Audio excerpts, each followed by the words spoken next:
Good morning friends. आइए आज हम बात करते हैं लॉ से रिलेटेड इम्पॉर्टेंट क्वेश्चंस की। फर्स्ट, कौन अभिवचन का नियम नहीं है? तो देखिए, जो अभिवचन होता है हमारा, प्लीडिंग होती है, उसका रूल क्या नहीं है?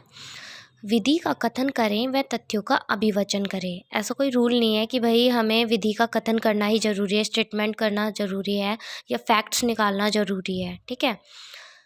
विचाराधीन वाद जो होते हैं सीपीसी की कौन से सेक्शन के अकॉर्डिंग है? तो विचाराधीन वाद जो होते हैं सेक्शन 10 के अकॉर्डिंग है।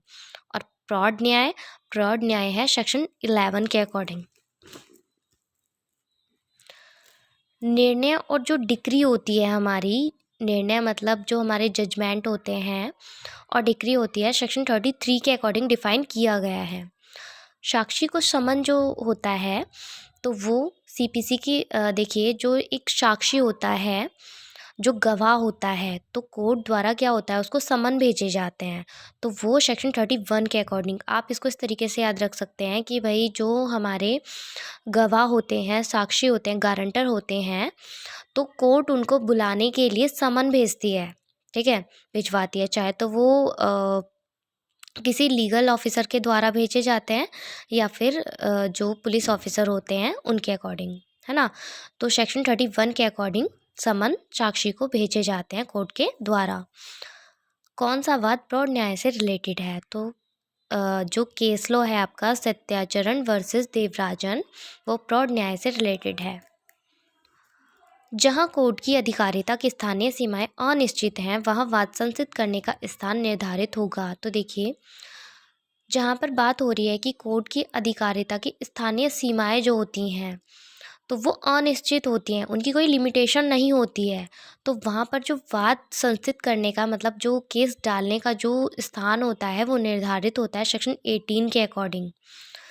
सभी सिविल कोर्ट्स को किन वादों के विचारण की अधिकारिता होती है? तो जब सभी सिविल कोर्ट्स होते हैं, उसमें जो वाद होते हैं, केसेस होते हैं, उनके विचारण करने की जो अधिकारिता होती है, उन वादों के अलावा जिनका संज्ञान अव्यक्त तथा विवक्षित रूप से वर्जित होता है, सभी सिविल प्रकृति के वाद होते हैं। ठीक है।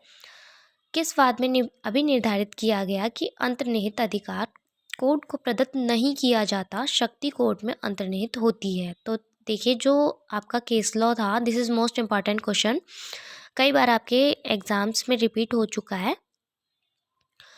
तो case law Manohar Lal versus Hira Lal के अकॉर्डिंग ये कहा गया था कि जो इंटरनल पावर्स होती है कोर्ट की, वो प्रदत्त होती है।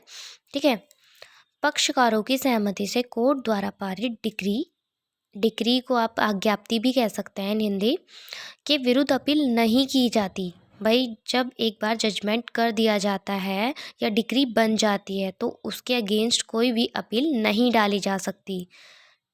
सीपीसी की सेक्शन 96 सबक्लॉज 3 के अकॉर्डिंग, सीपीसी के आदेश 8 रूल 6 के अकॉर्डिंग मुजरा कब अनुकंप्य होता है? तो देखिए, जो मुजरा होता है, ऑर्डर 8 रूल 6 के अकॉर्डिंग, जब प्रतिवादी द्वारा जिस धनराशि का मुजरा चाहा गया है वह अभी निश्चित होता है। ठीक है।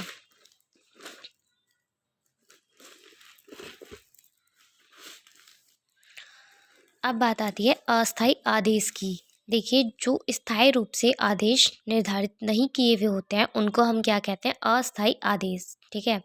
तो वो होते हैं आपके ऑर्डर 39 के अकॉर्डिंग सीपीसी के। निर्धन व्यक्तिवाद से मतलब है कि जो पुअर पर्सन्स होते हैं, तो वो कोर्ट में अपना वाद डाल सकते हैं, जिनको निःशुल्क सहायता, विधिक सहायता दी जाती है। तो वो आपका सीपीसी का ऑर्डर 33 कहता है कि निर्धन व्यक्तिवाद किस तरीके से डाल सकते हैं, उसमें पूरी प्रोसेसिंग दी गई है। अपीलीय न्यायालय की शक्तियाँ जो होती हैं, अपीलीय न्यायालय की जो पावर्स होती हैं, सेक्शन 107 के अकॉर्डिंग है। केवियट दायर करने का अधिकार क्या होता है? सेक्शन 148 सबक्लॉज ए के अकॉर्डिंग। This is last. किस मामले में कोर्ट कमीशन जारी नहीं कर सकता है? तो देखिए, डिक्री के निष्पादन हेतु जो कोर्ट होता है, वो कमीशन जारी नहीं कर सकता है, डिक्री के एग्जीक्यूशन के अकॉर्डिंग। ठीक है। चलिए, थैंक्स।